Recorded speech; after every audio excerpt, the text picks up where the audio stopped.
It's your girl Imani Chanel, and this is Women Boss Wednesdays. Today I have the beautiful India Fiasco. Hey. Hey. Okay, so why don't you tell us about yourself and tell us about your businesses? Hey y'all, so my name is India Fiasco. I am a culinary chef and I work in the private jet sector. Okay, so why don't you tell us what is aviation and what made you pursue a career in aviation? Okay, so for me, I don't work on the commercial side, so I have no clue about Delta and American Airlines. I am with private jet, so I do private jet interior designing. And what made me pursue a career was because I went to school to be a pilot, so I do have my pilot's license, and I just love exploring like the different avenues of working in the private jet sector. I'm currently now working to get my brokerage license so I can buy and sell private jets. So that's the Yes, next big ma'am. thing. Yes, ma'am. Okay, so why don't you tell us what are some key skills in training when it comes to aviation? Okay, so for one, you need to know the planes. You need to know good math skills because working in aviation is a lot of technical and mathematical skills that are needed. You have to be somebody that is willing to understand that there is no schedule. Like they can call at any moment to say like, "Hey, we're about to take a trip to Europe. Like we need you here to like decorate the plane and do this and that." So you have to know like at any given moment, like it's no schedule. You have to be ready to go. Okay. Okay, so what do you love the most about aviation?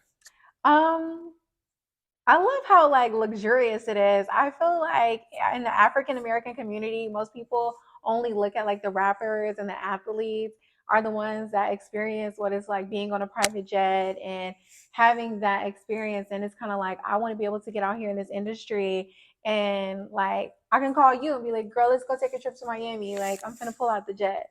Cause Yes, you know I'm gonna pull up. there we go. So I'm definitely trying to get into a field that is rarely seen about for our working middle class and make it affordable. Okay, so you trying to break barriers then? There you go. Yes, ma'am. Break down them doors. Okay, so next, she also, she flies, but she also cooks. So, what Yeah. made you fall in love with cooking? Um, so cooking came from me trying to put money into my flight account to get my pilot's license. And with me like recording content on Snapchat, everybody was falling in love with the process. And it's turned into a business, very lucrative business for me. I've been a caterer for 6 years. I have cooked for some of your favorite celebrities. Okay. And yeah, I love it. I love food and I love the atmosphere of like doing events and seeing people come together. Yes. Okay, so speaking of coming together, what makes you stay in love with cooking after working for like hours? Other than the money, I would say I have a team that I have to lead. So I have a staff of 7 people, and I feel like to be the best boss, you have to always represent like how somebody below you will want to like see you as. And I like my employees to see me as somebody that's like, wow, like I'm getting my master's, I have a 9 to 5, I'm cooking on the weekends, and it's like I'm still going because it's like I'm looking back and I am motivating and inspiring people up under me. So always just try to be a blessing for others. You trying to be that role model. I Okay. I am. think you are. You make a beautiful role model, Thank okay? you.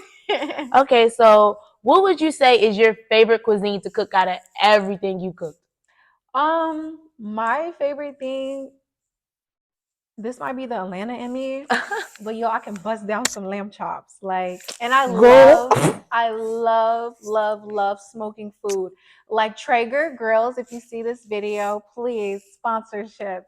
I use my Traeger at least like almost like every week, for real. Like if it's like me smoking salmon or steaks, chicken, like I love smoking meats. I like the slow cooking of it. It's just you can't compare. And it's not a lot of women that know how to smoke a good meat. So yeah. Look, y'all heard what she said, Y'all ain't okay? seeing me on the grill.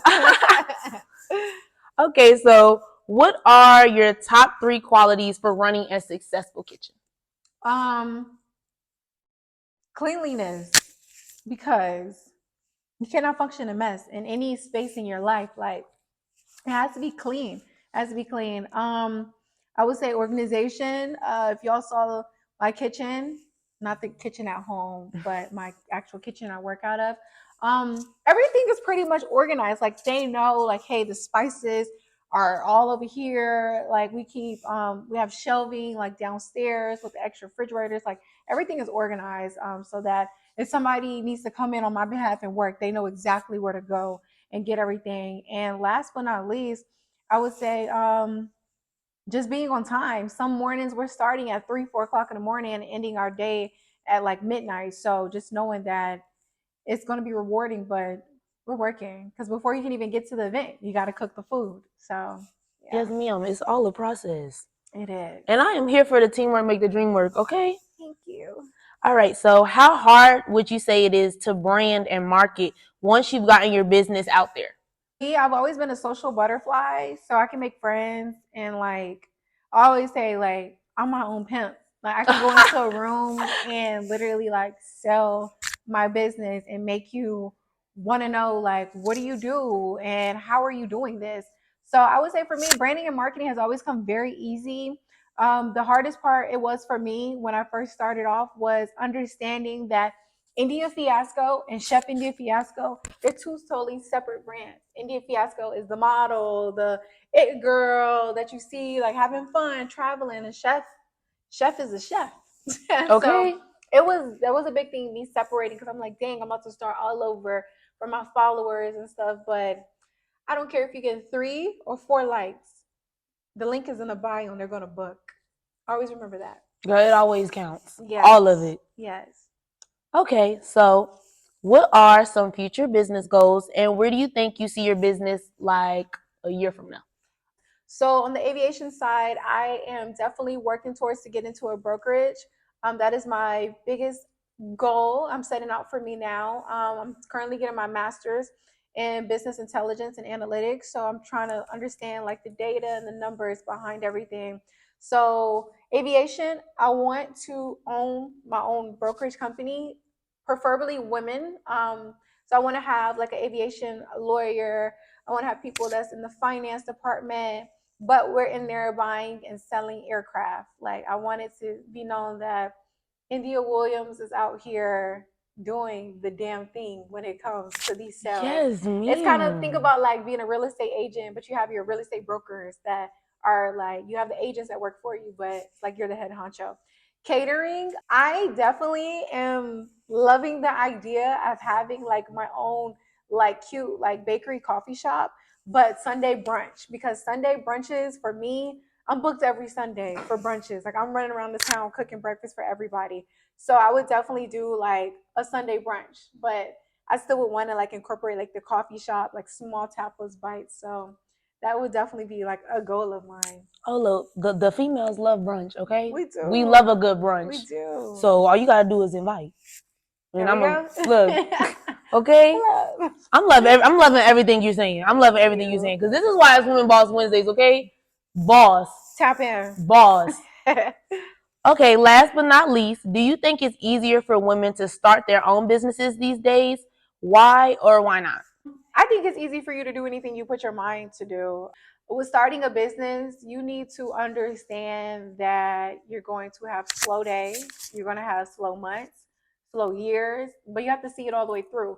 Before starting my business, I had my goals set out. I had my I want you to take this and whatever you do in life 30, 60, 90. Write it down, memorize it, categorize it from that. What do you see yourself doing in 30 days? What do you see yourself doing in 60 days from the beginning of you starting your 30? And of course, your 90-day mark, it should be an equivalent of your 30 and 60. So you have to understand like when you're reaching goals and you're trying to get where you want to be as an entrepreneur, you have to be real with yourself and be like, am I ready for this? Am I ready for the sleepless nights? Am I ready for the marketing? Am I you got to be ready for it.